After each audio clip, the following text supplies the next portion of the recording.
Allergy اور تدری کیوں بنتی ہے، اس کو کیسے کنٹرول کیا جا سکتا ہے؟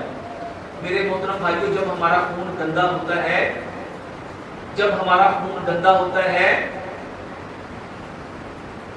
تو یہ جو ہمارے جسم کے اندر ڈیڈ سیل ہوتے ہیں میرے محترم بھائیو، وہ ڈیڈ سیل ہمارے سکن کو افیکٹ کرتے ہیں اور وہ اس میں سے زخم کرتے ہوئے اس جگہ کو، اس ٹشو کو ڈیمیج کر دیتے ہیں، اور اس کی وجہ سے ہماری سکن پہ الرجی بھی ہوتی ہے اور یہ ہمارے لیے تدر چمبل بنتے ہیں۔ خون کے خراب ہونے کی وجہ سے، خون کے گاڑھا ہونے کی وجہ سے خون کے اندر میرے محترم بھائیوں، یہ جو آپ کا HDL ہے، ہائی ڈسینٹی لیپوپروٹین، یہ جو آپ کا LDL ہے، لو ڈسینٹی لیپوپروٹینز، جب آپ کا کولیسٹرول بڑھتا ہے، جب آپ کے خون میں چکنائیاں بڑھتی ہیں تو کیا ہوتا ہے؟ خون کے اندر آکسیجن کا لیول کم ہو جاتا ہے، اس میں آکسیجن زیادہ جذب نہیں ہوتی۔ خون گندا ہو جائے تو یہ زخم بنتے ہیں، یہ الرجی ہوتی ہے، یہ تدر بنتے ہیں، یہ پھوڑے پھنسیاں نکلتی ہیں۔ پرانے وقتوں میں لوگ کیا کرتے تھے؟ خون صافی پلایا کرتے تھے، وہ کہتے تھے اس کا خون گندا ہو گیا، اس کو کیا کرو؟ خون صاف کرو، اور وہ خون صافی پیتے تھے، وہ ٹھیک ہو جاتے تھے۔ وہ اس طرح ہماری طرح اتنی کمپلیکیشن میں نہیں پڑتے تھے۔ میرے محترم بھائیوں، خون صاف کرو، اور سب سے پہلے جانو خون گندا کیوں ہوتا ہے۔ خون گندا ہوتا ہے، یہ جو پہلے بتایا، سلور کے برتن، سٹیل کے برتن، نان اسٹک کے برتن، ٹیفلون کے برتن، اس میں کھانا گلتا ہے، اس میں کھانا گلتا ہے۔ مٹی کے برتن میں کھانا پکتا ہے۔ یہ جتنے کوکنگ آئل آپ استعمال کرتے ہو، یہ سارے کے سارے کیمیکل یہ جمتے ہیں۔ گھر جا کے صرف دیوار پہ ہاتھ پھیرو جہاں کھانا پکتا ہے، کچن میں ہاتھ پہ کیا آئے گا؟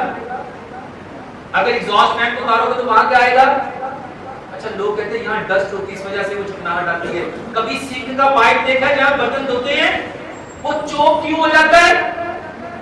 اس کے اندر ساری کی ساری کیا پھنستی ہے؟ چکنائی۔ وہ چکنائی جب خون میں جائے گی، بتاؤ خون کا کیا حال ہوگا؟ یہ چکنائیاں خون گندا کرتی ہیں۔ سرسوں کا تیل استعمال کرو میرے محترم بھائیوں۔ چینی میں چونا ہے، چینی کو سفید کرنے کے لیے، کرسٹلائز کرنے کے لیے اس میں لائم چونا ڈالا جاتا ہے۔ چونا کیا ہوتا ہے؟ یہ کلی۔ میرے محترم بھائیوں، کلی ہاتھ پہ لگے تو کیا کرے گا؟ اب بتاؤ، جو ہاتھ کو پھاڑ دے، جب وہ خون میں جائے گا تو سکن پھٹے گی کہ نہیں پھٹے گی؟ چینی کی جگہ گڑ استعمال کرو، اور آیوڈائز نمک، یہ جو سی سالٹ ہے میرے محترم بھائیوں، اس سے جان چھڑاؤ۔ پک ہمالین سالٹ استعمال کرو، کیوڑا کا نمک جس میں 84 منرل ہے۔ آٹا وہ استعمال کرو جس میں چوکر ہے، سوجی ہے، میدا ہے، فائبر ہے، اور وہ ہے پتھر کی چکی کا آٹا۔ اور بدقسمتی سے ہمارے یہاں کون سا آٹا ہے؟ لوہے کی چکیاں، چائنا کی چکیاں، اسٹیل کی چکیاں، بلیڈ والی چکیاں۔ ان چکیوں میں آٹا کٹتا ہے، اور میرے محترم بھائیوں، جب لوہے کی چکی سے آٹا نکلتا ہے کتنا گرم ہوتا ہے؟ ہاتھ اگر رکھو تو ہاتھ برداشت کر لے گا؟ جو آپ کے ہاتھ کو جلا دے، بتاؤ وہ آٹے کے اندر جو قدرتی غذائیت ہے اس کو چھوڑے گا؟ آٹا پتھر کی چکی کا استعمال کرو۔ اور اس الرجی کے لیے میرے محترم بھائیوں، خون صاف ہو گیا، دوائی کی ضرورت نہیں پڑے گی۔ بہترین دوائی میرے محترم بھائیوں، یہ خون صاف کرتی ہے، سکنجوی۔ گرمیوں میں سکنجوی پیو،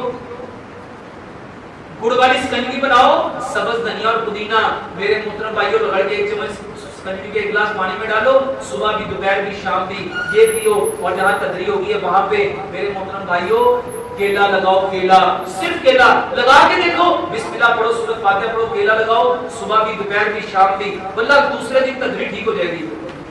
اور 1 نہیں، 2 نہیں، 4 نہیں، 10 نہیں، میرے پاس کئی 100 ایویڈنس ہیں کتنے لوگوں کے ٹھیک ہوئی۔